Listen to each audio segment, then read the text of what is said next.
yeah, she's the one. Come on, the way she looks is just my blow. Hold your breath and hey, yeah, come on.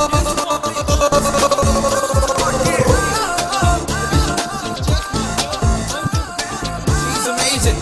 Let's turn her around and look at her to say, hey, go over there, just look at me. Let's make the game one more time. Hey, girl. Hello, sir. Yes. I'm Nandini Verma from CBI. Oh. You carry on. Take your seat. Thank you. Vimal Roy വധക്കേസിന്റെ അന്വേഷണം ഒരു ലേഡിക്കാണെന്ന് കേട്ടിരുന്നു. പക്ഷേ ആളിത്ര ചെറുപ്പാണെന്ന് കരുതിയില്ല. Sir, എനിക്ക് ഈ കാര്യത്തിൽ കേരള പോലീസിന്റെ എല്ലാ ഹെൽപ്പും വേണം. തീർച്ചയായും ഈ കേസിൽ നിങ്ങളെ ഹെൽപ്പ് ചെയ്യാൻ പറ്റിയ ഒരാള് CI സത്യനാഥനാണ്. ഹൈവേ സൈഡിൽ കണ്ടെത്തിയ ഡെഡ് ബോഡി സാധാരണഗതിയിൽ മെഡിക്കൽ വിദ്യാർത്ഥികൾക്ക് പഠനത്തിന് വിട്ടുകൊടുക്കുന്നതോടെ അവസാനിക്കേണ്ട ഒരു കേസ്. അത് ഇത്രയും ആക്കിയത് സത്യനാണ്. കേസ് തെളിയിക്കാൻ 7 ദിവസം കൂടെ സമയം നൽകണമെന്ന് സത്യൻ എന്നോട് ആവശ്യപ്പെട്ടതാ. പക്ഷേ 7 ദിവസം കൊണ്ട് ഈ കേസ് തെളിയുമായിരുന്നെങ്കിൽ അയാൾക്കത് നേരത്തെ ആകരുതായിരുന്നു. അതെ, എന്നാലും മർഡറിന്റെ ഫുൾ ഡീറ്റെയിൽസുമായി ഞാൻ സത്യനെ നിങ്ങളുടെ ഓഫീസിലേക്ക് അയക്കാം. എന്തു പറയുന്നു? Okay sir. Anyway, best of luck. Thank you sir. ആദ്യം ചോദ്യം ചെയ്യേണ്ടവരുടെ ഒരു ലിസ്റ്റ് തയ്യാറാക്കണം. സഞ്ജനയിൽ നിന്ന് തന്നെ നമുക്ക് തുടങ്ങാം. വൗ, ഗ്രാൻഡ് ആയല്ലോ നമ്മുടെ താൽക്കാലിക ഓഫീസ്. മുകളിൽ താമസം, താഴെ office. Great. May I come in? Yes. I am Sathyanathan. Vimal Roy വധക്കേസിന്റെ അന്വേഷണ ചുമതല എനിക്കായിരുന്നു. SP പറഞ്ഞിരുന്നു ഇങ്ങനെ ഒരാളെ കുറിച്ച്. വരൂ. മാഡത്തിന് എന്തോ ചോദിക്കാനുണ്ടെന്ന് തരയൻ സാർ എന്നോട് പറഞ്ഞു. എനിക്ക് ചോദിക്കാനൊന്നുമില്ല. നിങ്ങൾ എന്തൊക്കെയോ മഹത്തായ കണ്ടുപിടുത്തങ്ങൾ നടത്തിയെന്നോ 7 ദിവസത്തിനകം പ്രതിയെ കണ്ടെത്തുമെന്നോ ഒക്കെ തരകൻ സാർ പറഞ്ഞു. അതെന്താണെന്നറിയാൻ വരാൻ പറഞ്ഞതാ. മഹത്തായ കണ്ടുപിടുത്തങ്ങളൊന്നുമില്ല മാഡം, ചില സംശയങ്ങൾ. അതൊന്ന് ക്ലിയർ ചെയ്താൽ യഥാർത്ഥ കുറ്റവാളിയെ കണ്ടെത്താൻ കഴിയുമെന്ന എന്റെ വിശ്വാസം. ഓ, സംശയങ്ങളും വിശ്വാസങ്ങളും. ഈ വിശ്വാസം എന്ന് പറഞ്ഞാൽ കേരള പോലീസ് പൊതുവെ അന്ധവിശ്വാസികളാണല്ലോ. അതിന്റെ പുറത്താണോ 7 ദിവസം കൊണ്ട് എന്തോ ബ്ലാക്ക് മാജിക് കാട്ടി പ്രതിയെ കണ്ടെത്താമെന്ന് വീരവാദം അടിച്ചത്? Have A seat.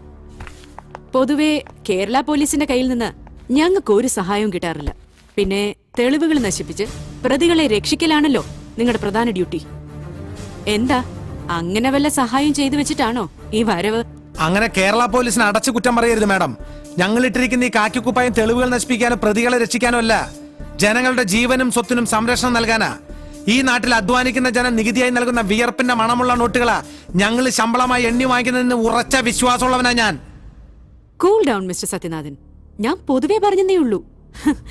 ഞങ്ങൾ CBI-ക്കാർ കേരള പോലീസിന് ഒരു അബ്രിവേഷൻ ഉണ്ടാക്കിയിട്ടുണ്ട്. കേരള പോലീസിനെ കുറിച്ച് ഇത്തരം ഒരു മുൻവിധി വെച്ച് പുലർത്തുന്ന CBI-യിൽ ഇതൊന്നുമില്ലേ? കോട്ടയത്ത് തിരുവസ്ത്രം അണിഞ്ഞൊരു കർത്താവിന്റെ മണവാട്ടി കൊല്ലപ്പെട്ടിട്ട് വർഷം 16ആയി. വർഷാവർഷം മാറി വരുന്ന CBI-ക്കാരന്റെ കേസ് തെളിച്ചില്ല. എന്തിനാ കേസ് തെളിയിക്കുമെന്ന് തോന്നി ഓഫീസറെ പുകച്ചു പുറത്തിയാടിച്ചത്? ഇവിടുത്തെ പരമോന്നത കോടതി വരെ കുറ്റപ്പെടുത്തിയില്ലേ സെൻട്രൽ ബ്യൂറോ ഓഫ് ഇൻവെസ്റ്റിഗേഷനെ? ചൂടാവല്ല മാഡം, പഴയ കാലൊന്നല്ല. പോക്കറ്റ് അടിക്കാരന്റെ പോക്കറ്റിൽ കൈയിടുന്ന പോലീസിനും കേന്ദ്രമന്ത്രിമാർക്ക് പാദസേവ ചെയ്യുന്ന ചില പരമോന്നത അന്വേഷണ ഏജൻസി ഓഫീസർമാരൊക്കെ ലൈവായി പൊതുജന മധ്യത്തിൽ നിർത്തി തൊലിയിരിച്ച് കാട്ടാൻ മത്സരിക്കുന്ന TV ചാനലിന്റെ കാലത്. പത്രം വായിക്കുന്ന TV കാണുന്ന കൊച്ചു പിള്ളേർക്ക് വരെ അറിയാം CBI-യും കേരള പോലീസും ഒരേ നാണയത്തിന്റെ 2 വശങ്ങളാണെന്ന്. രണ്ടില് നന്മയും തിന്മയുണ്ടെന്ന്. ഇതാ ഈ ബ്ലാക്ക് മാജിക്കാരന്റെ വിയർപ്പിന്റെ ഫലം. അത് വേണമെങ്കിൽ ഉപയോഗിക്കാം. മാഡത്തിന്റെ മുമ്പിൽ വന്ന് ഇത്രയൊക്കെ സംസാരിക്കാൻ കാരണം കേരള പോലീസിനെ കുറിച്ചുള്ള വൃത്തികെട്ട മുൻവിധികൾ ഈ നാവിൽ നിന്ന് കേട്ടതുകൊണ്ടാ. ഈ കാക്കിക്കുപ്പായത്തിന്റെ അഭിമാനം സംരക്ഷിക്കാൻ വേണ്ടി ഞാൻ ഇന്നു മുതൽ ഇതൊന്ന് ഊരിവെക്കുക. ഒരു ലോങ് ലീവ്. എന്നിട്ട് ഡിപ്പാർട്ട്മെന്റിന്റെ മാഡത്തിന്റെ ഒന്നും അനുമതി ഇല്ലാതെ ഞാനും അന്വേഷിക്കാൻ പോയി കേസ് യഥാർത്ഥ പ്രതിയെ കണ്ടുപിടിക്കാൻ പറ്റുമെന്ന് ഞാനൊന്ന് നോക്കട്ടെ. നമുക്ക് കാണാം. എല്ലാവരും കാണണമെന്ന് പറയാറുള്ളൂ മാഡം, ആരും കാണിക്കാറില്ല. നമുക്ക് കാത്തിരുന്ന് കാണാം. പൂവാടി പെണ്ണെ പൂവാടി പെണ്ണെ അച്ഛനെ കാണാം. പൂവാടി പെണ്ണെ അച്ചപ്പം കൊയിലപ്പം വാട്ടെ പഞ്ചുട്ടിയിട്ട് അച്ഛനെ കാണാം. പൂവാടി പെണ്ണെ പൂവാടി പെണ്ണെ ഇക്കൊല്ലം നമ്മൾ തോറ്റം കളിച്ചില്ല. തോറ്റം കളിപ്പാട്ട് തൊപ്പനമായി ആണ്ട് പിറന്നലതാവില്ല പെണ്ണെ അച്ഛനെ കാണാം. പൂവാടി പെണ്ണെ പൂവാടി പെണ്ണെ പൂവാടി പെണ്ണെ അച്ഛനെ കാണാം. പൂവാടി പെണ്ണെ അച്ചപ്പം കൊയിലപ്പം വാട്ടെ പഞ്ചുട്ടിയിട്ട് അച്ഛനെ കാണാം. പൂവാടി പെണ്ണെ കണ്ടത്തിലിറങ്ങിയ പിന്നെ കാണാണ്ടാവുന്നില്ല. കണ്ടാലറിയാവുന്ന ഒരാളെ അല്ല സാറ് ലോങ് ലീവ് എടുത്ത ഈ കണ്ടം പൂട്ടാനായിട്ടായിരുന്ന. എടാ ഇത് വെറുതെ വലിയ വലിയ സാറുമാർക്ക് മൈൻഡ് ഫ്രഷ് ആകണമെങ്കിൽ സ്വിറ്റ്സർലാൻഡ് പിന്നെ പൂന അവിടൊക്കെ പോണം. പക്ഷെ സത്യനാഥന്റെ മൈൻഡ് ഫ്രഷ് ആക്കാൻ വേണ്ടിട്ട് ഇതുപോലുള്ള പാടത്തെ പണികളൊക്കെ ചെയ്തിട്ടാണ് നമ്മുടെ മൈൻഡ് ഫ്രഷ് ആക്കണത്. ലോങ് ലീവ് എടുത്ത് കേസ് അന്വേഷിക്കാണെന്ന് കരുതിയിട്ടല്ലേ ഞാൻ ലീവ് എടുത്തത്. ലീവ് എടുത്തത് കേസ് അന്വേഷിക്കാൻ വേണ്ടിയൊക്കെ തന്നെയാ. പക്ഷേ ചില പോയിന്റ്സ് ക്ലിയർ ചെയ്യാനുണ്ട്. അതെന്താ? കൊല നടന്ന ആ രാത്രി പോലീസ് സ്റ്റേഷനിലേക്ക് വന്ന ആ ഫോൺ കോൾ, വിമൽ മരിച്ചു കിടന്ന ആ കെട്ടിടത്തിൽ അങ്ങനെ ഒരു ഡെഡ് ബോഡി കാണപ്പെട്ടാൽ സാധാരണഗതിയിൽ അത് ഉടനെ അങ്ങ് പുറത്തറിയാൻ വഴിയില്ല.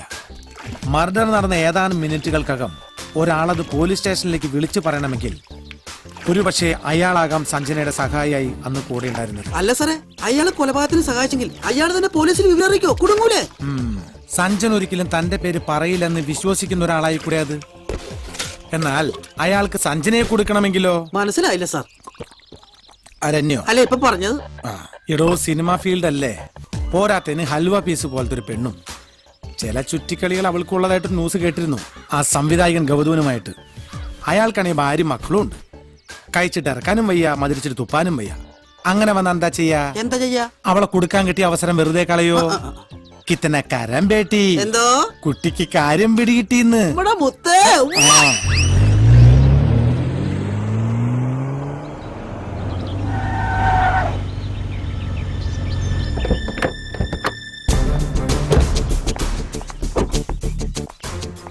I M Nandini Varma from CBI.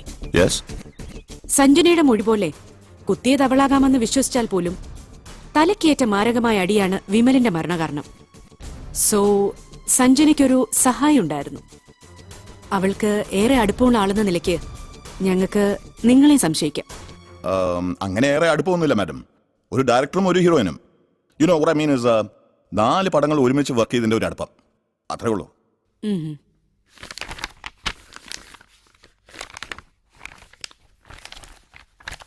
അപ്പോ ഇതോ?